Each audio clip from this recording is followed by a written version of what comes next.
Urbano de Loya, nuestro padre, nos llevó con sus crónicas a recorrer las calles de Puebla, narrando durante más de una década la vida cotidiana y los hechos heroicos de esta ciudad. Ahora, 30 años después, nosotros continuaremos su legado y crearemos con ustedes uno nuevo. Yo soy Luzaida de Loya. Yo soy Guillermo de Loya. Y esto es Puebla de nuestros amores. Las fuerzas de Elías Federico Forey sitian a Puebla. Jesús González Ortega, el jefe del Ejército de Oriente, ha impedido la caída de Puebla, ciudad en la que hace unos meses, concretamente 8 de septiembre de 1863, en la calle de la Santísima, en su lecho, ha muerto, herido por el tifo, Ignacio Zaragoza. Ahora Puebla se defiende con fortines, establecidos e improvisados, en trincheras y parapetos, en calle por calle, casa por casa, azotea por azotea, rincón por rincón. La levítica ciudad ha callado las voces de sus campanas, truenan los cañones. El 29 de marzo de 1863, al rayar el sol, el fuerte de Iturbide ha sido capturado por los franceses. Y de ahí, de San Javier, los combates se han recrudecido. Imposible cualquier tipo de tregua. Pues sean todos bienvenidos al 6º capítulo de la 4ª temporada. Ya son 6 capítulos, qué bárbaro, se ha ido muy rápido. Vamos a la mitad. A la mitad apenas, pero aún así se ha ido de volada esto. Y para esta 4ª temporada, precisamente en este capítulo, es donde vamos a honrar una ciudad y a sus habitantes, quienes en 1863, en un acto militar sin precedentes de verdad y prolongado por 62 días, dieran la defensa por la patria y por su tierra, por Puebla. Primero empezamos por agradecer a los patrocinadores, quienes generosamente nos facilitan su patrocinio y nos ayudan con esta realización de podcast, a la Benemérita Universidad Autónoma de Puebla, a Café Don Justo, a Colección Toyan Choloyan, a Residencias Estudiantiles Camet, que por cierto, por ahí fue cumpleaños de nuestro querido amigo Charlie MT, le damos un abrazo, a 7 Jaguar Sombreros de Autor, a la Nueva España de Puebla, Profética Casa de Lectura, Introspecta Centro de Aprendizaje Creativo, el Mural de los Poblanos, Soho Estudios y HB Estudios. Luzaida, ¿cómo estamos hoy? Hoy grabando, bienvenidos al 6º capítulo de la 4ª temporada y pues la grabación completa de este programa, tal y como Urbano de Loya, el cronista, lo grabó en el año de 1995 sobre el sitio de Puebla, que cabe señalar era un tema que lo apasionaba, la verdad, y aquí lo heredó mi hermanito. No. La pueden encontrar en www.puebladenuestrosamores.com. El vínculo, como siempre, se lo dejamos en sus comentarios y no deje de seguirnos porque ahí están eventualmente y van a estar todas las crónicas de Urbano de Loya a manera de archivo histórico sonoro. Suscríbanse a YouTube, a Spotify, pónganos like, síganos en redes porque vamos muy bien y podemos ir mejor gracias a ustedes. Y quédense hasta el final de este episodio para escuchar, todo lo que nos tiene que decir nuestro invitado, que yo estoy maravillada porque tiene, ahorita vamos a platicar de quién es, porque a mí me emociona mucho que una persona tan joven sepa tanto de historia. Y quédense entonces hasta el final del programa. Aprende tú, Luzaida. Pues sí, ojalá yo a esa edad hubiera sabido historia, pero nunca se deja de aprender. ¿Y quién es nuestro invitado? Bueno, a mí también me da mucho gusto porque, como bien lo dice Luzaida, mi hermana, es una persona que rebosa juventud, pero además rebosa conocimiento. Es licenciado en Historia por la Benemérita Universidad Autónoma de Puebla, lo cual también nos da mucho gusto, por supuesto. Maestro en Historia Moderna y Contemporánea por el Instituto de Investigaciones Dr. José María Luis Mora, ganador del Premio Gastón García Cantú en 2023, otorgado por el Instituto Nacional de Estudios Históricos de las Revoluciones de México por su tesis de maestría El León de las Montañas, nada más de los Juanes, de los terribles Juanes, de Juan Nepomuceno, en 1824-1867. Bienvenido, de verdad, a Puebla de Nuestros Amores, con un tema que, como bien lo dicen, nos apasiona, a José Luis Mora Dionisio. Bienvenido.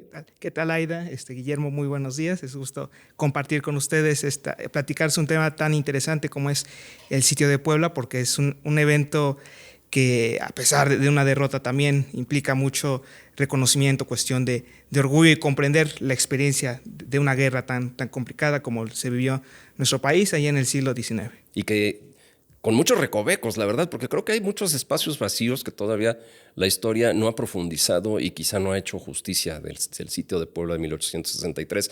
Y bueno, a ver si tú nos puedes desentrañar todas estas marañas de conocimientos que también creo que todos los poblanos debemos de tener a la mano. Yo tengo una duda y te la pregunto al final, pero a mí lo que me impresiona, a ver, por favor, José Luis, tienes 29 años y eres muy joven. ¿Por qué la historia militar te apasiona? Y sobre todo la historia militar de México. Sí, bueno, es que mi padre fue militar, estuvo en el ejército. Fue eso soldado. Lo explica todo. Entonces, a mí siempre me pareció muy entretenido, muy apasionante lo que él hacía. Y pues de niño me gustó mucho el tema. Igual también porque mi familia es de Zacapuestla, de la Sierra Norte de Puebla. Okay. No, bueno, entonces, tienes todos los frentes para cubrir. Sí, ya nada más falta que seas pariente de Zaragoza. Entonces, sí. Primo hermano. Entonces, esa cuestión de chiquito, ¿no? Que le enseñaron de orgullo, de que, bueno, eres descendiente de estos que combatieron contra los franceses, defendieron a la patria. Y entonces, eso fue que yo me interesara, bueno, por cómo fue posible que defendieran el país, a pesar de, digamos, la visión que se tiene de que eran gente que no tenía la preparación militar, la experiencia y la capacidad para combatir a un ejército superior. Entonces, al mejor ejército del mundo. Entonces, decía, ¿no? eso fue lo que a mí me llamó la atención. Dije, bueno, pues voy a interesarme por ello. Y eso fue que yo me apasionaba por la historia y decidí entrar en esta carrera. Y bueno, aquí con mucho gusto y con pasión estoy compartiéndolo. Pues te agradecemos mucho haberte hecho venir desde la Ciudad de México, porque él trabaja en la Ciudad de México, y haber venido a grabar. Te lo agradecemos y vamos a empezar a platicar. Yo creo que, como siempre, para empezar, los invitamos a ubicarnos en el contexto de ese año en nuestra ciudad, 1863. El país y el mundo pues estaban pues un poco puestos los ojos en México, porque era justamente un año después de que Puebla ganara la famosa batalla del 5 de mayo de 1862, pero las fuerzas expedicionarias del conde de Lorenzés se replegaron hacia Orizaba y ahí estaban esperando refuerzos, no estaban vencidos. Y por otro lado, el ejército de Oriente, el mexicano, en ese mismo mayo de 1862, cuando gana Zaragoza, empezó a gestar un proyecto de fortificación de la plaza de Puebla. Y entonces, de manera general, la dividieron como en 4 zonas, y incluso pues son 9, según la crónica son 9 fuertes. Entonces, ¿nos podrías platicar cómo se preparó este ejército de Oriente para combatir a estas tropas francesas, al mejor ejército del mundo, y cómo se construyeron estos fuertes que defendieron a Puebla? Como te decía, yo tengo 9, pero tú desmiénteme. A ver, cuéntanos un poco, José Luis. Sí. Bueno, para empezar, es muy pertinente lo que se señala como tras la conclusión de la batalla del 5 de mayo, en que el país se celebró. Las armas nacionales se cubrieron de gloria. Pero por poquito tiempo, ¿no? Sí, bueno, porque a pesar de todo esto, de esa situación, el país sabía que el ejército francés aún estaba al pendiente, quería vencer. Entonces quería conquistar el país, y por lo tanto el ejército mexicano se fue preparando para amurallar la ciudad de Puebla, para defenderla. ¿Por qué Puebla? Perdón que te interrumpa. Puebla, bueno, porque era una ciudad muy importante a lo largo de la historia del país, desde la época novohispana y hasta en el siglo XIX, porque era la ciudad de paso entre Veracruz. México y Veracruz. Entonces era un paso obligado para poder ocuparla. Y como era, a pesar de que incluso en la guerra de la intervención con los Estados Unidos, pues el ejército norteamericano tuvo que tomar la ciudad de Puebla. No fue por medio de una forma violenta, tuvo que tomar porque pues era un punto importante de control para transitar. Okay. Entonces era importante tomar la ciudad de Puebla porque era un punto de paso obligado para el comercio, para las tropas. Entonces era importante tomar esta ciudad. Gracias. Entonces empiezan a fortificar Puebla. Empiezan a fortificar Puebla, pero no solo es empezar a fortificar Puebla. Un ejército no solo implica pues la preparación militar, sino cómo lo mantienes, cómo lo sostienes, porque comen, claro, necesitan alimentos, necesitan un sueldo, necesitan una preparación. Entonces, desde agosto de 1862, las autoridades poblanas empiezan a pedirle a todos los municipios del estado que vayan a reuniendo, en primer lugar, alimentos para este ejército importante. Entonces empiezan a mandar los granos, como son el arroz, frijol, maíz, piloncillo. O sea, ¿se hizo una colecta? Una colecta. Okay. Pidieron, el gobierno dijo que a los jefes políticos reunieran en todos los municipios se recolectaran esta cantidad de alimentos. Incluso también se hizo algo muy interesante, que es los totopos, no los totopos ahora que conocemos los chilaquiles. Me imaginé los de los chilaquiles. chilaquiles. Estoy imaginando los chilaquiles. Sí, tostitos, ¿no? Por Dios. Tostitos. No, sino son unas tortillas un poco infladas que les hacen como unos hoyos como para evitar que se echen a perder y que ese alimento dura bastante tiempo. ¿Ah, sí? Sí, entonces ese tipo de alimento fue el que como se pensaba que iba a ser un sitio no tan prolongado, pero sí que iban a estar el ejército encerrado un tiempo en la ciudad, entonces ese alimento pues evitaría que se echara a perder y pues pudieran alimentar a toda la tropa. Entonces se hizo esta colecta de víveres, de dinero, y también todos estos víveres se fueron reuniendo en la ciudad de Puebla, al mismo tiempo que también a todos los pueblos de la ciudad de Puebla, del estado de Puebla, se les pidió que mandaran campesinos, indígenas, para que acudieran a la ciudad de Puebla y construyeran estas fortificaciones. Construyeran, ok. Sí, entonces se pidió esto. Tú estás hablando de Totimehuacán, de la Iglesia de los Cali. Remedios, claro, de Cali, de la Misericordia. ¿Cuáles fueron las 9? ¿Las podemos enumerar? Claro que sí, mira, fueron el Fuerte de Guadalupe. Váyanse imaginando Puebla fortificada, porque no es Y fácil. por todos sus frentes, o sea, a fin de cuentas se trataba de defenderlo desde todos los frentes. Entonces era el Guadalupe, Loreto, la iglesia de Loreto, que después se llamó 5 de Mayo. 5 de mayo. La iglesia de Santa Anita, que después se llamó el Fuerte de la Democracia, o Demócrata, que de hecho está, ahorita para tener una idea, está en la 28 Poniente. Okay. Ahí es donde está Santa Anita. El San Javier, que pues fue conocido Iturbide, que pues ahorita es el paseo. La penitenciaría después y ahí. Y ahora la Secretaría de Turismo. Por el Paseo Bravo. Ese era el fuerte. ¿Dónde está el Museo de Historia Militar también? Así es. El fuerte de Iturbide. También estaba la línea, bueno, la zona del Parral, que en realidad no era como tal un fuerte, sino era una zona de redientes, una especie de como de picos que se colocaron ahí, que se utilizó las construcciones que ya estaban ahí, se les puso una especie de fortificación como para improvisar un fuerte que se llamó Morelos. Okay. También está el Carmen, que en ese momento se llamó Fuerte Hidalgo. La garita de Teotimehuacán, que se llamó Ingenieros. La iglesia de los Remedios, que está en Analco. Ahí estuvo Zaragoza. Ahí estuvo Zaragoza, por eso se le bautizó como Zaragoza. Y también la iglesia de la Misericordia en Xonaca, que se le llamó Independencia. También hubieron otras fortificaciones importantes, prácticamente, por ejemplo, en la iglesia del Señor de los Trabajos, que ahorita está en la 10 Poniente y la 11 Sur. Ahí también fue no fue como tal un fuerte tan importante como los otros, pero sí fue una fortificación que se puso ahí para, digamos, también contribuir el avance, porque entre San Javier y el Fuerte de Democracia era una distancia muy amplia, entonces tenían que cubrir esta zona.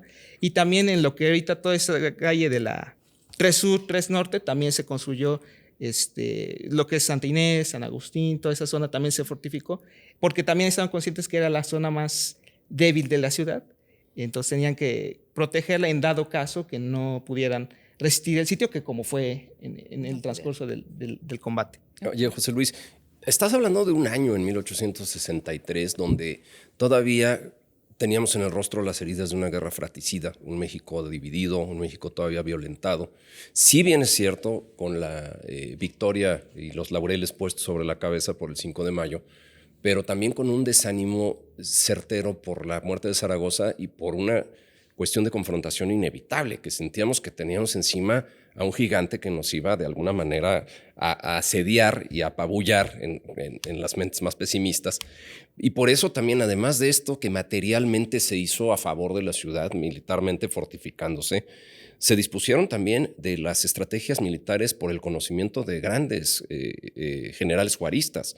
Estás hablando de Berriozábal, de Felipe Berriozábal, de Miguel Negrete, del propio Porfirio Díaz. Porfirio Díaz que aparece por todos lados en la historia de Puebla. Sí. Pero a quien también se le debe en gran parte tanto 5 de mayo como sitio de Puebla como retoma de la ciudad en 1867. Sí, claro. A Tomás Ojaran y a Luis Hilardi. Y en todo este prestigio, de alguna manera también obliga a los propios franceses a replantear su estrategia militar, porque se nombra a un nuevo encargado de la estrategia para efectos de asediar a Puebla, que era Elías Forey. ¿Cómo se dio esta evolución y cómo en el empeño de los franceses, pues que podría ser de alguna forma de su orgullo herido, pero también cuasi obsesivo por poder conquistar a Puebla de una manera contundente? ¿Y qué pasó ahí? Cuéntanos. Bueno, es que también a partir de lo del sitio de Puebla, uno puede darse cuenta que la historia de Puebla también se vincula con la historia mundial. De la patria y mundial, sí. Porque el interés de Napoleón por México. Por derribar a Juárez, ¿no? Surge también de su experiencia de la juventud, porque él en algún punto llegó a ofrecer en su juventud construir un canal por Guatemala y quiso adquirir las Islas Galápagos. O sea, tenía mucho interés en América, y cuando llegaron algunos partidarios conservadores a ofrecerle la corona de México, bueno, al proyecto de un imperio como José María Hidalgo. Oye, pero aparte, tener un bastión también muy claro de asedio y de acosamiento hacia el norte para los Estados Unidos. Esta era una puerta de entrada natural. Y Estados Unidos no quería que estuvieran por acá los franceses. Pero tampoco ayudaron mucho, ¿eh? Bueno, sí, ¿no? Exacto, también tenía esa ambición. No nos ayudaron. No ayudaron nada, más bien. Pero eso, también tenían esa ambición de quería contener el avance de los Estados Unidos, porque también, como tenía la cultura... Napoleón pensaba que en México, bueno, en América Latina, podía haber una continuidad de su cultura, de la cultura francesa. Entonces quería evitar el avance de los Estados Unidos, y por eso también tenía mucho empeño y mucho interés en consolidar un gobierno monárquico. Y por eso, cuando los conservadores imperialistas se lo propusieron ya desde 1857, poco a poco, cuando a través de que José María Hidalgo se le acercó a Eugenia de Montijo, su esposa, para irlo convenciendo. Entonces, poco a poco él fue convencido de que podía tener una posibilidad de invadir México. Y él, cuando pensó que por la superioridad de sus armas, porque tenía una experiencia militar muy amplia el ejército francés, habían conquistado Argelia en 1830, Crimea en 1857, incluso hasta lo que ahorita es Vietnam, durante 1857. Es una experiencia muy amplia que tenía el ejército francés, y por lo tanto pensaron que iba a ser tan fácil conquistar a México. Incluso dijeron, con 3,000 hombres podemos hacerlo, no va a ser necesario. Y cuando pasó el 5 de mayo, fue una hecatombe muy, muy crítica, que cuando él recibió, el 15 de junio, el día que recibió el parte del 5 de mayo, él mismo dijo, a ver, esto va a ser una empresa muy seria. Entonces, personalmente se encargó desde cosas tan simples como el vestuario, la alimentación, hizo caso a sus asesores militares para realmente planear cómo conquistar Puebla, cómo hacerlo, porque pues era una afrenta. Incluso muchos críticos de la prensa, de su gobierno, que decían, es que no es posible, como que ¿por qué vamos a prestar atención a México cuando hay muchas cosas importantes que prestarle aquí en Francia? Cuando se enteraron la noticia, muchos de esos diarios dijeron, no, ¿cómo es posible que perdimos en Puebla? Hay que tomar Puebla. Sí, era una afrenta, era una burla. Les dolió el honor. Sí. Oye, ¿y por qué Elías Forey? Porque tenía un poco fama de desalmado y un poco fama también de gran estratega militar. Bueno, es que era él también haciendo para reconocer que pues se equivocó en su planeación, necesitaba un chivo expiatorio. Entonces el chivo expiatorio fue el conde de Lorenzés. Fue el conde de Lorenzés, que dijo, lo siento. Bueno, también Lorenzés en el 5 de mayo fue muy precipitada su... ¿Lo regresaron a Francia? Lo regresaron a Francia, todavía se quedó unos meses más hasta esperar la llegada de Forey, que Forey pues también todos estos militares que tenían experiencia en Europa, en otros tipos de intervenciones. Entonces, sobre todo pues en la guerra de Crimea, que básicamente también las estrategias que usaron en esa guerra de Crimea también les intentaron aplicar acá, con ese armamento militar muy poderoso que estuvo bombardeando Puebla durante 62 días. Entonces tenían mucha experiencia en los asedios, en cómo contener y derrotar a estos tipos de es que ahí eso es muy interesante, y vamos a lo que seguramente va a plantear más adelante Luceida. O sea, verdaderamente el poderío militar, el poderío de fuego que tenía Francia, dejó una Puebla derruida, dejó una Puebla verdaderamente en ruinas después del sitio. Pero bueno, vamos por partes. Vamos por partes. Eso ya viene hasta el final. Bueno, sí, porque estamos a principios entonces de 1863, ya está Forey en México, llega más o menos en esos días. ¿Sí? Así es. Ok. En esos días. Y avanzan, ¿salen de Orizaba o de dónde salen? ¿De Orizaba, sí? Para llegar al Cerro de San Juan, o sea, el Cerro de la Paz, ¿correcto? Sí. Correcto. De hecho, pero digamos, llegaron desde diciembre, empezaron a desembarcar desde diciembre, enero, pero el trayecto no era tan complicado. El asunto era que era un ejército muy amplio, de al menos 28,000 hombres. Para poderlos organizar, para poderlos acampar. Y la legión extranjera, ¿no? La famosa legión extranjera. Muy temida. Y ahí luego hablaremos de Camarón, Veracruz, que es otro tema importante. Pero bueno, entonces, llegan y se establecen en el Cerro de la Paz, bueno, en el cerro entonces de San Juan, y empiezan a analizar, supongo, sus posibilidades de ataque y deciden iniciarlas contra San Javier, ¿correcto? Que era el fuerte de Iturbide, y pensaban que si entraban por ahí, pues la ciudad se iba a rendir, y empezaron a construir trincheras. Pero a ver, tú sabes muy bien de este tema. ¿Cómo avanzan desde el Cerro de San Juan hacia San Javier? Imagínense que tendrían que avanzar, para términos prácticos, hoy toda la Avenida Juárez. Toda la Juárez, sí. Que no había nada. Desde el cielo hasta San Javier, hasta el Paseo Bravo. Sí. Así es. Es que cuando llegaron, por ahí del 17 de marzo, un cañón desde el fuerte de Guadalupe avisó que había llegado el ejército francés. Entonces, el ejército francés por ahí estuvo analizando cuál era la mejor zona para atacar la ciudad. Incluso, de hecho, construyó algunas trincheras por el fuerte de los fuertes de Guadalupe, y al sur por los fuertes de Teotihuacán y ¿Cómo y el eran del esas Carmen. trincheras? Eran trincheras que se hacían como zanjas. como zanjas, que también se ponían especie de parapetos, costales, para que no eran más como para que ellos pudieran colocarse y ir colocando su artillería. Pero pues esas trincheras fueron rápidamente vencidas desde la artillería de estos fuertes. Okay. Entonces, al contemplar que no podían hacer lo mismo que hizo Lorenzés, que Lorenzés hizo atacar por el punto fuerte, que era el punto fuerte de la ciudad, vaya la redundancia del Pues sí, van a volver a perder, iban a ¿no? volver por Guadalupe. Entonces dijo, mejor hay que buscar la zona más débil, Menos protegida. menos protegida. Y la zona menos protegida era el poniente de la ciudad. Entonces decidió ir estrechando su cerco sobre San Javier y sobre también el fuerte de Morelos, el Parral.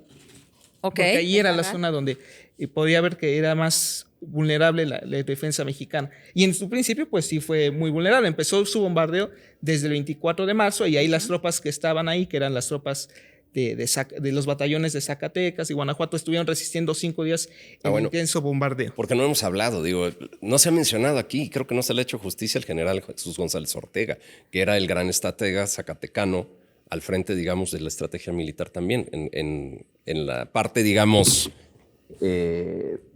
genérica, digamos, era el gran estratega, ¿no? Sí. El gran defensor de Puebla. Claro, porque muchos de estos, hay mucha de esa tropa que combatió, fueron gente que fue reclutada en su momento, que tal vez muchos no tenían mucha experiencia, pero había muchos militares que sí tenían experiencia. Claro. Y González Ortega, un militar que combatió mucho durante la Guerra de Reforma, que ya tenían experiencia de guerra, de al menos 3, 4 años, y que tenía la capacidad de liderazgo, el reconocimiento, la aprobación del presidente Juárez. Entonces eso implicaba que era una persona muy capacitada para hacer el mayor uso de los recursos, porque él cambió su plan de Zaragoza. Zaragoza en un principio pensaba que la mejor idea era ir atacando al ejército francés cuando llegara, en dado caso que regresara a la ciudad de Puebla, pero González Ortega decidió que la mejor manera de aprovechar todos los recursos y la capacidad y el fuerte del ejército de Oriente era defender una posición. Entonces fue un gran mérito y un gran logro que durante 62 días, con los recursos tanto materiales, humanos, logró resistir 62 días. Entonces fue una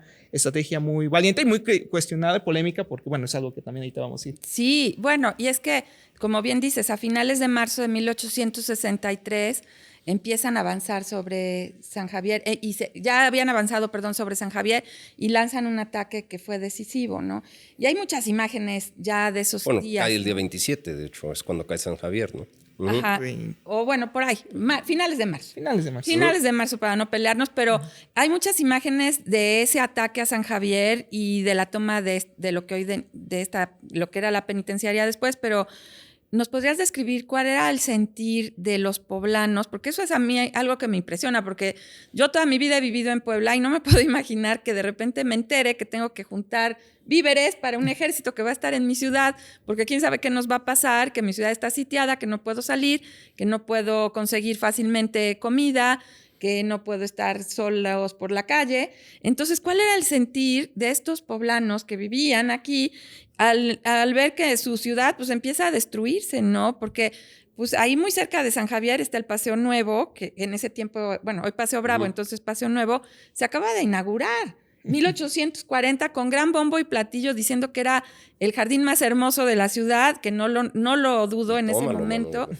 Y yo creo que no quedó nada bonito. Entonces, fuego de mortero se acabó. Yo creo que no quedó nada de ese primer Paseo Nuevo. No, fue un impacto muy importante, porque días antes de que ya sabía el avance del ejército francés, González Ortega le ordena pide a los poblanos que quienes estén en posibilidades, o de preferencia toda la ciudad sea evacuada para que pues no haya pérdidas humanas.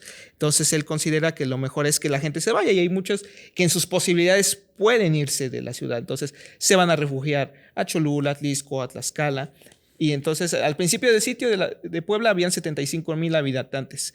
Al final del sitio había 75,000 al final, había 50,000, que mucha de esta gente, entre las pérdidas, entre la gente que pudo salir, abandonar de la ciudad. Entonces la gente que fue posible abandonar la ciudad lo hizo, pero quienes no podían hacerlo tuvieron que prepararse muy bien, en el sentido de guardar víveres para ellos, de resguardarse, y mucha gente prefirió irse, en el caso de los hombres, prefirió irse a los sótanos porque no tenían miedo de ser, digamos, reclutados a la fuerza. O en la leva. Exacto, la leva, y construir fortificaciones. Entonces fue Mejor te escondías. Y así evitabas el problema. Pero cuando empezó el bombardeo fue muy impresionante. Incluso intencionalmente Forey quiso lanzar muchas bombas, a pesar de que no era su objetivo el centro de la ciudad, o sea, la catedral, San Agustín. Pues San Agustín no era su fuerte, no era su objetivo, pero acabó con él. Porque su objetivo era intimidar a los poblanos. Entonces, a que la gente, de esta manera, se presionara a González Ortega para que dijera, oye, ya, por favor, ríndete, que no ves lo que están haciendo con sus armas, destrucción. Entonces fue un momento muy intenso, de mucha tensión, y aparte hay que imaginarnos, pues, en las películas parece como que la batalla, no puedes ver los olores, tener tanta impresión de los ruidos, pero imaginémonos bombardeos, el olor a pólvora, el olor a los muertos. Entonces fue como un momento sorprendente, porque Puebla no había sufrido durante al menos el siglo XIX un combate así. Porque el de 1862, el 5 de mayo, no lo sufrió así. O sea. No, solo la parte que sufrió fue el fuerte. Y fue la periferia, digamos, no llegó a la ciudad como tal. Así es. Entonces, si bien la ciudad en el 62 sí se atrincheró, se preparó una defensa, pues no sufrió grandes estragos. Entonces, fue un impacto muy importante para los poblanos de aquella época.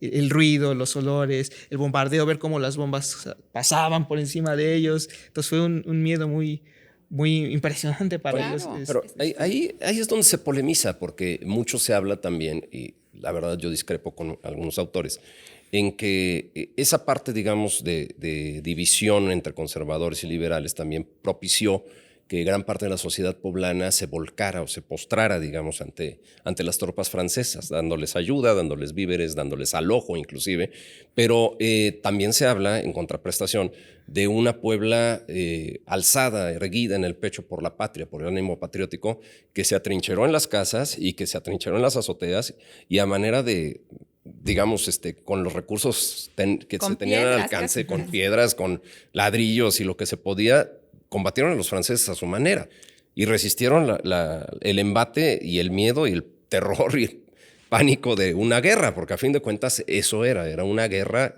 que se tenía en casa, que se tenía en el traspatio. Y Guillermo, tú investigaste de este tema y ahorita nos vas a decir por qué. Pero no como José Luis Col. No, bueno. Él sí sabe, yo no soy aficionado. Él inventa, pero en lo que yo no inventa, más o menos investigó, y la vida cotidiana en Puebla se alteró. Fueron 3 meses, ¿no? Sí, una locura.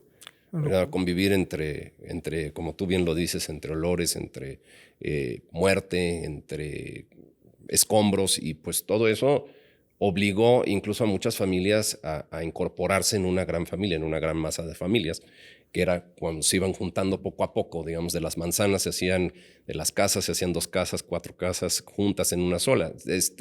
Y a fin de cuentas, pues se acabó haciendo una gran masa de poblanos. Que a nosotros como que no nos gusta compartir nuestras cosas, entonces ha de haber estado medio... Era por un estado de necesidad, ¿no, José Luis? Sí, era un estado de necesidad muy importante en esa situación. Incluso, por ejemplo, durante los primeros días del sitio, tanto el poniente como el sur, o sea, la zona del Carmen, lo que actualmente es el Carmen, pues sufrió bastantes estragos, y en las calles se podía ver a mucha gente ahí deambulando, haciendo todo esto, que se reunían, platicaban para ver la forma de cómo conseguir alimentos, ir a los digamos, a los puestos de los ejércitos para pedir, oigan, por favor, den los alimentos, o buscar la ayuda. Incluso ahí destaca el caso de los cónsules extranjeros que residían en Puebla, que le pidieron al general Foy, oye, por favor, deja de esta gente, todo este grupo de personas que salgan de la ciudad para que se alimenten, y igual se resistió. No, pues no. Ahí es donde tenía la fama de desalmado. Era malo, sí era malo. No, por pues él. era, a ver, era la guerra. A ver, ¿qué podrías hacer Era también? malo. Sí. Era una forma de presionar para que se diera la rendición cuanto antes, ¿no? Bueno, y pues se pierde el fuerte de San Javier, pero a pesar de eso no se rindió. Y tú me comentabas algo del trazo regular, Guillermo, porque aquí, bueno, desde la época fundacional, nosotros andamos presumiendo que como a nuestra ciudad la trazaron Los Ángeles, son cuadrados Trazado de damero. Ajá, pues sí, unos rectángulos perfectos. Entonces, yo le decía a José Luis que eso no había ayudado, pero José Luis me dice que sí ayudó al Ejército de Oriente, ¿no? Cuéntanos, esa parte está muy interesante. Sí, claro, sí ayudó pues, la fortificación porque, por ejemplo, el Joaquín Colombres, que también un poblano destacado, cuando empezó a diseñar cómo defender la ciudad de Puebla, se dio cuenta que, bueno, habría que usar estos 9 fuertes, que ya los que ya hemos platicado, pero también al darse cuenta que debido a estas construcciones de la época de la Nueva España, como tenían unas características de unos muros muy gruesos, muy resistentes, y que si podían aprovisionarlos con atrincheramiento, hacer unas astilleras, unos huecos donde podían poner rifles y usar las calles para poner escombros, trincheras, podrían resistir eficientemente el embate, y eso fue lo que pasó. Entonces, cuando cayó San Javier y el Parral, que el Parral pues, también sufrió muchos daños, entonces toda esta línea de nuevos fuertes que empezó desde Santa Inés hasta San Agustín, como este tipo de edificaciones y ese trazado perfecto permitía que fuera una defensa muy compacta, y por lo tanto, a pesar de que incluso se pusieron minas y se destruyeron varias de estas casas, cuando caían los escombros, como la traza perfecta hacía que una especie de defensa de una trinchera una trinchera improvisada por la situación, que pudieran resistir los embates, y entonces cuando lanzaban muchas cargas de infantería, pues los franceses se veían sorprendidos porque pensaban, no, pues ya se cayó el edificio, ya no hay ningún mexicano. Entonces se dieron cuenta que estaban ahí bien atrincherados los mexicanos, y por el grueso de las paredes resistían tanto. Entonces, pues muchas veces incluso los oficiales afuera decían, oye, es que tu estrategia de asaltar con infantería es suicida porque los mexicanos están bien atrincherados, no los podemos sacar de ahí, ¿cómo nos estás mandando? Y pues estamos perdiendo gente. Y entonces es una estrategia muy infructuosa. Y entonces cuando Forey pensó que con San Javier iba a caer la ciudad, no, se llevó la sorpresa que debido a las características de las construcciones de Puebla, pudo resistir eficientemente. Y vaya, nosotros vivimos en una casa antigua, y vaya que los muros eran resistentes. Claro. Sí, eran de 1 metro de ancho, Y una aparte, cosa impresionante. Desde la traza fundacional eran rectángulos con 8 predios por manzana. Entonces, pues una manzana, digo, sí, no estaba fácil de abarcar. Sitiar en regla una manzana como quería Forey, pues ha de haber estado medio difícil, Sí, ¿no? sí. Oye, precisamente de eso nos habla el cronista. ¿Les parece que escuchamos Vamos qué a es lo oírlo. que dice de esa parece, parte del José Luis? sitio? Claro que sí. Aledaños de Guadalupe, de San Marcos, en cuya trinchera manda Porfirio Díaz. A sangre y a fuego los vamos al marchar. Miradores, iglesia de San Agustín, incendiada por la metralla francesa el 4 de abril de 1863. No obstante, que el calendario de Galván señalará ese día como miércoles santo. Atendamos un diálogo. ¿Qué más posiciones sostienen los mexicanos? Esas calles, Mongeneral, ese templo, su nombre, Montcoronel, Santa Inés, avant sobre Puebla. Bueno, como pueden ver, el cronista sabía muchas cosas menos francés. Menos francés. Menos Eso francés. nos quedó un poco claro. Bueno, Avant sobre Puebla. Sobre Puebla. Santa Inés, yo creo que es un templo importante, José Luis, y ahorita vamos a hablar de él, porque la lucha efectivamente pues, tuvo que ser calle por calle, manzana por manzana, casa por casa. Les costó trabajo a los franceses, la verdad, y lo que a mí me impresiona es imaginarme una Puebla llena de escombros, llena de muertos en la calle, como dice, ha de haber olido ya muy mal. Las fuentes, que es de donde se abastecía el agua de la ciudad, han de haber estado contaminadas, y pues todos los edificios destruidos. Y aquí Santa Inés. El ejército francés, pues la verdad sufrió un revés cuando trató de tomar ese fuerte. Y bueno, a ver, cuéntanos de Santa Inés. Okay. Eso está muy bien. Bueno, como ya habéis dicho, la parte poniente de la ciudad fue la más castigada durante el sitio, o sea, empezando por la calle de San Marcos, lo que ahorita es la 9 Norte, 9 Sur, 9 toda esa parte fue muy, muy dañada. Y Hay una foto, ¿no? Hay una foto muy famosa. y a ver si luego la pasamos por acá. Sí. Ajá. Ahí donde se puede ver cómo esa calle, lo que es la 9, pues fue muy, muy dañada. Y ya cuando pudieron avanzar un poco más adelante hacia la 9, llegaron a la zona de Santa Inés, que está ubicado ahí en la 3 Sur y 9 Poniente. Ajá. Que es una calle profética, si no me equivoco. Exactamente. Profética, nuestro patrocinador. Sí. Entonces, ahí en esa parte. Mención gratis. No, no es gratis, no es gratis. No es cierto, José Luis, no es gratis. Entonces, en esa parte estaba el ejército mexicano defendiendo, que era un nuevo fuerte que se improvisó por la situación. Y entonces, ahí a partir del 24 de abril llegaron las tropas francesas, pusieron varias minas y derrumbaron parte de los muros del convento de Santa Inés, que estaba defendido por fuerzas de San Luis, de Zacatecas y de Puebla al mando del general zacatecano Miguel Auza.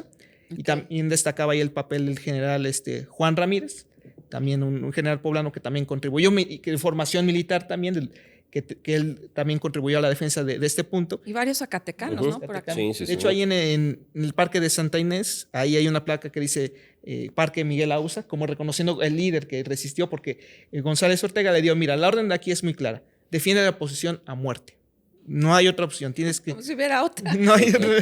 Entonces ahí dijo, pues, y Auza cumplió con esa misión. Entonces cuando cayó una parte del muro del convento, los franceses se sorprendieron viendo cómo habían 4 trincheras, los mexicanos, las casas de alrededor bien posicionados, con buena posición de tiro. Entonces fue algo muy sorprendente y los franceses, pues, vamos al combate. Y fue un revés muy grande porque ahí tuvieron... fue uno de los combates donde tuvieron muchas pérdidas, tuvieron al menos 129 muertos, 130 capturados. ¿Los capturaban?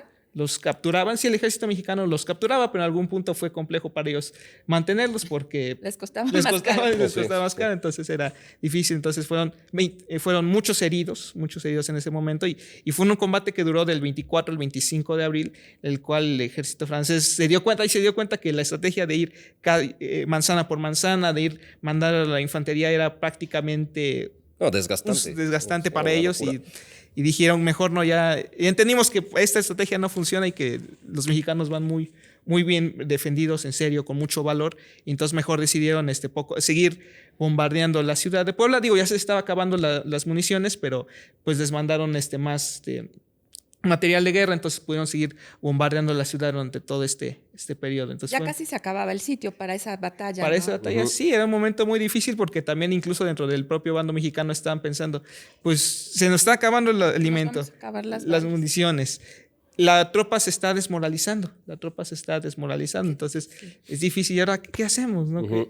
Tenemos que contemplar cuál es la siguiente salida. Si sacamos todo el ejército, si resistimos. También estaban al pendiente de las órdenes del presidente Juárez, porque el presidente Juárez estaba, a pesar de que cortaron el telégrafo, había forma de comunicarse por medio de emisarios, señales. Entonces Juárez estaba tan al pendiente de la situación de Puebla que pues González Ortega no hacía nada si el presidente no se lo indicaba. Ahí pues ya vamos a la parte final y pues claro que Juárez estaba pendiente porque cayendo Puebla iba... Corrió al norte.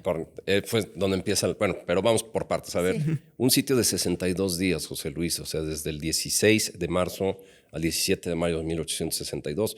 Y, pues, 63, perdón. Ya ahí, la verdad, creo que era imposible seguir. Era seguir resistiendo sin los insumos de alimentos, de municiones que ya escaseaban. Pues la verdad creo que se rindió Puebla porque no pudo más por esa inanición, por esos insumos. Y es donde González Ortega decide pactar la rendición con esa célebre narrativa que se tiene, que se podría seguir defendiendo a Puebla si tuviera mayores insumos o si tuviera mayores municiones. Solamente por eso es que se lleva a cabo la rendición. Y es cuando ya el 19 de mayo entran formalmente las tropas de Forey a la ciudad de Puebla. Y con esto, pues bueno, es... ya una afrenta terrible y una gran victoria para los propios franceses, incluso al grado que por la caída de Puebla, Napoleón III le otorga un grado de mariscal al propio Forey, ensalzándolo y lo repatria, se lo lleva y viene ahí nuevamente. Y nos mandan a un emperador ya después. Pero primero vino Bazaine al mando de las tropas. Y de eso lo que decías, o sea, Juárez muy pendiente porque pues una vez que cae Puebla, los franceses avanzan sin oposición alguna y entran a la Ciudad de México por ahí de junio, si no tengo mal el dato, el 10 de junio. Es donde obligan a la entrada por el flanco oriente de la propia Ciudad de México para que Juárez escapara hacia el norte. Y ahí empieza la carreta republicana, que es la patria en una carreta huyendo con Juárez, con los archivos de la nación y con su propio gabinete, ¿no? Y ahí sí lo ayuda a Juárez un poco Estados Unidos, ¿no? ¿O cómo le permite llegar al norte? Bueno, él pudo llegar al norte gracias a que tenía el resto del país, como estaba desocupado, pues pudo ir avanzando, ir recibiendo el apoyo de varios gobernadores. Aunque, por ejemplo, en el caso de Nuevo León, como tuvo muchas dificultades con el gobernador de aquella región, Santiago Vidaurri, pues tuvo que confrontarlo y entonces poco a poco irse hacia Coahuila, hacia Chihuahua, donde tenía el apoyo del gobernador, de los gobernadores de ahí, del gobernador Terrazas. Entonces fue muy, muy complicado para Juárez seguir la defensa. Entonces, pero el gobierno de Estados Unidos por lo menos le reconoció a él, o más bien no reconoció al imperio de Maximiliano, entonces eso por lo menos todavía le dio legitimidad, y esperando que se acabara la guerra civil en Estados Unidos para que el norte lo apoyara, y por eso metía cierta presión al gobierno francés para, digamos, ya no apoyar el imperio de Maximiliano. Que no, bueno. Y bueno, regresándonos a Puebla, ¿cuál sería esta reflexión, no? ¿Cómo queda Puebla, no? No, después de eso, ahí viene la parte interesante, o sea, porque yo creo que tú lo tienes que plantear, Luzaida, pero nada más doy el preámbulo. A ver. No, bueno, yo por curiosa nada más, ¿no? Imaginemos el escenario, José Luis. O sea, 1863, después de un fuego graneado de 62 días, después de una artillería pesadísima, después de fuego de mortero, de cañón, de artillería, de fusil, Puebla queda verdaderamente hecha escombros.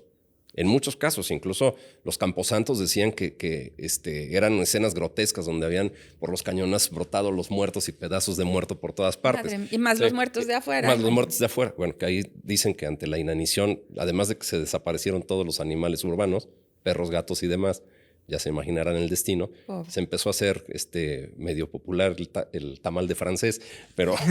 Sí, será cierto eso. Eso es cuento de leyenda, pero... Pues... pero ahí imagínate en ese escenario, Luzaida, después, ¿cómo carambas en tan poco tiempo se llega a una reconstrucción plena, no? Es que esa es mi duda, y es una duda que de verdad yo tengo. Como para tesis. Como para es como una materia de investigación. Ese escenario donde las fuerzas francesas entran a Puebla desolada, en ruinas, esa es la Puebla de nuestros amores, que también vemos hoy, y la verdad, muy lejos de estos tiempos de guerra, y parece mentira. ¿Cómo es posible, José Luis? Y si quieres, yo creo que eso es tema de otro programa, pero ¿cómo es posible que un año después, en junio de 1864, lleguen los emperadores Maximiliano y Carlota, pasen por la ciudad, y la ciudad ya estaba reconstruida, y todas las campanas de los templos que un año antes estaban derribados, ya les tocan en honor a los emperadores? ¿Cómo se reconstruye tan rápido Puebla? Bueno, es que en realidad todavía pasó muchos años. Hay crónicas de viajeros que llegaban a la ciudad y no tan inmediato después del sitio, sino todavía un par de años, 2, 3, incluso que llegaban asombrados diciendo, es que esta zona de Puebla parece que no... Es increíble que aún no se haya podido reconstruir. O sea, tardó. Claro. Cuando llegan Maximiliano y Carlota no estaba completamente reconstruida. Esa es la narrativa de la parte y el ángulo bonito. Es como los arcos en honor a Es como cuando inauguran la obra máxima de los gobiernos, ¿verdad? No le ponen la fachadita. Y a lo mejor nada más la cuadra por donde pasaron ellos a la Alhóndiga, y ya de ahí no, cortan el listón y ya, vámonos. Así es. ¿Cómo estaba Puebla en realidad? Aún estaba destruida. Fue prácticamente el sur, el poniente de la ciudad, que fueron las zonas más afectadas. Tardaron todavía muchísimos años en recuperarse. Ya también teniendo en consideración que incluso en 1867 la ciudad de Puebla aún vivió otro sitio. Sí, entonces, la retoma de la República. Y don Porfirio Díaz otra vez apareció. Entonces fue muy, muy complejo que la ciudad de Puebla pudiera reconstruirse tan pronto, pero pero es parte de la vida cotidiana de los poblanos que tuvieron que adaptarse a esas situaciones, ¿no? A ver la falta de alimento, de no tener hogar, de movilizarse. Incluso, por ejemplo, ahí hablando un poco del sitio, pues es muy llamativo como de las 62 iglesias que tenía la ciudad de Puebla, 13 todavía servían para los oficios religiosos, las misas, y el resto fueron usados para cuarteles, almacenes. Entonces fue un cambio muy importante en la vida cotidiana de los poblanos, como ver de sus iglesias, que eran un lugar sagrado, a un lugar solo de un almacén, de un cuartel. Entonces Fue un cambio muy, muy grande que la ciudad de Puebla le tomó varios años aún recuperarse, y en ese momento de la guerra fue tan complejo, incluso dónde entregar con tantos muertos, el hedor, el agua. Fue una época muy complicada para la ciudad, para los poblanos estar en su ciudad, y que les tomó tiempo recuperarse, y que de hecho muchas de las postales que podemos ver acerca de Puebla, claro que son inmediatas del sitio, pero también fueron tomadas años después. Entonces sí fue complejo. O sea, podríamos decir que la reconstrucción y el embellecimiento de la ciudad se da hasta el Porfiriato. Se va dando poco a poco, ya cuando acabó esta época de la guerra, ya a partir de la época de lo que se conoce como la República Restaurada, la llegada al gobierno de Benito Juárez, de Tejada, los proyectos de reconstrucción e identificación que pues tienen ya más forma en el Porfiriato, y afortunadamente pues se respetó mucho la traza que tenía la ciudad de Puebla desde la época novohispana. Entonces fue La de Los Ángeles. Entonces sí fue un cambio muy, muy complejo de la ciudad que vivió a partir del sitio, porque durante la primera mitad del siglo XIX Puebla no había sufrido un daño tan grande y un cambio muy importante en su vida cotidiana, ¿no? Es como la destrucción de sus iglesias, los hospitales que también se instalaron en la ciudad, ver tanta cantidad de muertos, de heridos, que en aquella época pues el servicio sanitario también era bastante complejo. Bueno, yo creo que todavía muchas zonas no se reparan. Vayan a ver los baches de la zona de La Paz. Esos de la Libertad. datan del sitio de Creo que Puebla. datan del sitio de Puebla todavía. Ahorita que dijiste hospitales, era San José y el que está junto al Museo Amparo, el hospitalito. Sí, el hospital eran ahí esos hospitales. Incluso se había puesto en el sitio de Puebla un hospital en Cholula, pero pues porque estaba muy lejos, y aparte la ciudad quedó sitiada, entonces ya no era muy, muy eficiente. Pero digo, el servicio sanitario del ejército mexicano hizo unos verdaderos, por decirlo así, milagros, porque con esas condiciones, en esas circunstancias, sobre todo, pues no había la higiene de ahora. Incluso las armas de aquella época eran distintas, porque las balas les tronaban los huesos, se les atravesaba. Entonces era una... Si no es que quedaras herido, quedabas muerto. O amputado. Entonces, sí, claro. Sí, era muy, muy difícil realmente el panorama que vivieron los poblanos. Oye, podemos hablar yo creo que toda la tarde, pero ya. Sí, bueno. Lusaida que me va a odiar, pero ya estamos un poquito. Guillermo siempre tiene prisa, pero es que a mí me parece mentira que esta Puebla, que prácticamente ha visto de todo, José Luis, va para sus 500 años y nosotros ya la estamos festejando. Y también ustedes son parte de este festejo. Síganos escribiendo a informes.pueblanuestrosamores.com, porque ahí estamos recibiendo todas sus sugerencias para estos 500 años, que parece que faltan muchos, pero faltan muy pocos. Ya estamos a la vuelta. Estamos a la vuelta de la esquina. Y entonces, José Luis, a ver, tú como experto en historia de Puebla y en historia militar, ¿cuál es la importancia de que estas nuevas... primero, ¿cuál es tu deseo para esta Puebla que parece haber vivido de todo? Para estos 500 años, en el marco de la celebración de estos 500 años. Bueno, deseo que, esta ciudad, no solo la ciudad, porque hablamos del Estado, de los edificios, lugares, hablamos de la gente, ¿no? Que está aquí. Entonces, es la que hace que la ciudad de Puebla esté viva, su gente, su cultura, su tradición, su comida. Entonces, que la gente siga disfrutando su ciudad, crezca, la disfrute, porque es una ciudad que uno se siente tan bien disfrutando, que viene de la Ciudad de México, que es un ritmo muy complejo, y ya estar aquí. Comparar está bien. No, tiene su encanto, la ciudad. Pero también Puebla tiene su encanto. La tierra es la tierra. La tierra, y entonces uno disfruta mucho de esta ciudad. Entonces es invitar a la gente que disfrute, que disfrute estar aquí en esta ciudad. Y yo insisto en tu juventud. Entonces, ¿cuál es la importancia de que estas nuevas generaciones, como tú, conozcan estos actos heroicos que, si bien son del pasado, deben de ser recordados en el presente, yo creo? Sí, es importante porque, digamos, la guerra siempre se habla... Es compleja la guerra, al final de cuentas. Hay gente que tiene miedo, al final de cuentas, o estás al riesgo de la muerte. Entonces es comprender, lejos de ver que son solo héroes, es también ver las cuestiones más sensibles, humanas. Entonces, estos eventos de la guerra, comprender la experiencia de la gente, cómo es posible a veces cómo lo sufre ante estas circunstancias. Entonces, valorar, comprender el contexto de la gente en estas circunstancias tan difíciles, donde también podemos comprender actos de heroísmo, como podíamos ver ahí durante el sitio de Puebla, gente que de verdad estaban en esa abnegación, en ese compromiso, porque estaban convencidos que querían defender su patria. Incluso González Ortega narra en sus memorias que cuando los poblanos se rindieron, lloraron, desconsolados, porque sentían que le habían fallado a su país. Pero también en la parte del heroísmo también hay parte más compleja, humana, del dolor, del sufrimiento, Entonces, comprender, ver cómo estos cambios, estas experiencias humanas también forman parte de la actualidad, de la experiencia, y comprender la vida cotidiana del poblano, el día a día, que en ese momento era la situación de guerra y ahorita fue cambiando en la época del porfiriato, fue cambiando en la época de la revolución. Entonces, entender el día a día del poblano a través del tiempo y cómo todas esas experiencias, como experiencias nos han tenido acá. Incluso pues hay uno ahorita que cuando vaya a Santa Inés ya a lo mejor aspira a verla de otra manera. Claro, Santa Inés después del sitio para mí es otra, la tengo que ver de otra manera. Entonces, ¿no? Sí, comprender. No nada más ir por mariachis ahí, Guillermo. Sí. Y San Javier y todos los puntos que fueron defendidos, que fueron fortificaciones, creo que hay que entenderlos en su valoración histórica y todo lo que ello entraña, como bien lo dice José Luis, una valoración integral de la historia de Puebla, que a fin de cuentas es historia de México y que hizo la patria, ¿no? A fin de cuentas. Así es. Y que nos forja, ¿no? Como los poblanos que somos hoy, también en esa segunda parte de los años 1800 que nos fue re mal a Puebla, nos han hecho ser como somos hoy. Y que no pensemos que 5 de mayo nada más es el desfile y la borrachera nacional. No, pero bueno, antes de irnos, José Luis, digo yo, aquí en un acto de abuso Día publicitario insólito, Guillermo trae un regalo. Sí, traigo un regalo, porque en este libro, que ya escribí hace bastantes añitos, La Patria Asediada... ¿Como en 2011? En 2010. Es una narración novelada de esa época que va desde el 5 de mayo de 1862 hasta la toma de Puebla de 67. Y pues bueno, ojalá, aun cuando, repito, yo soy un aficionado de la historia nada más, ustedes son los conocedores, pero pues ojalá, y también pues es de nuestro amigo que nos lo publicó, de Editorial Las Ánimas, que ya también casi lo hacemos aquí, patrocinador. No, bueno, el Café Don Justo está rico. Café Don Justo, que pues, bueno, aquí lo tenemos con nuestro patrocinio.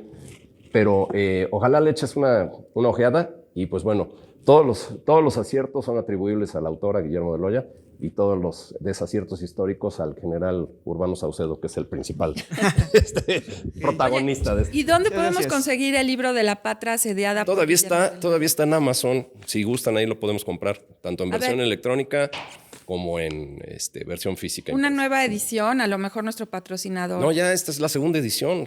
No, bueno, pero una nueva para que a lo mejor en Profética, ¿no? Sí, una presentación. Bueno, le hacemos una presentación y aquí invitamos a José Luis como principal comentarista. Gracias. No, y es bueno compartir la pasión, el interés con la historia contigo, porque es bueno conocer de estos temas. No, particularmente este tema es apasionante. Apasionante, sí.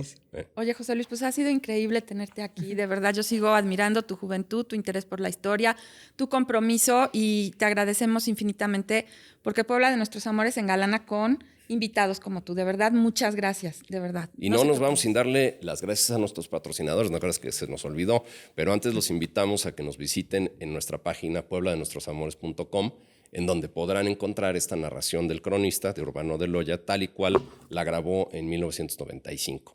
Y ya dicho lo anterior, le damos las gracias nuevamente a la UAP, a Café Don Justo, a Colección Toyan Choloyan, a Residencias Estudiantiles Camet, a 7 Jaguar Sombreros de Autor, a la Nueva España de Puebla, a Profética Casa de la Lectura, a Introspecta Centro de Aprendizaje Creativo, al Mural de los Poblanos, a Soho Estudio y a HB Estudio. Una presentación del libro de Guillermo, o en Profética o en Introspecta, o en los dos, ¿no? Ya estoy casi por concluir otro, pero, hijo, tiempo es lo que falta. Y yo no sé a qué horas hace. Con razón siempre tiene prisa. Con razón siempre tiene prisa. Pues gracias, José Luis. No sé si quisieras decir algo. Yo muy agradecido por la oportunidad de compartir esto con gente que le apasiona también la historia de Puebla, y es un bonito proyecto compartir y que le interese también a los poblanos valorar y querer más a su ciudad y conocerla mejor. Y nos vamos con la narración del cronista Urbano de Loya, con su voz que siempre se emocionaba al final de los programas. Así es. Y no dejen de seguirnos en YouTube, en Spotify y en todas nuestras redes sociales, que se va a poner bueno esto. Gracias. Gracias.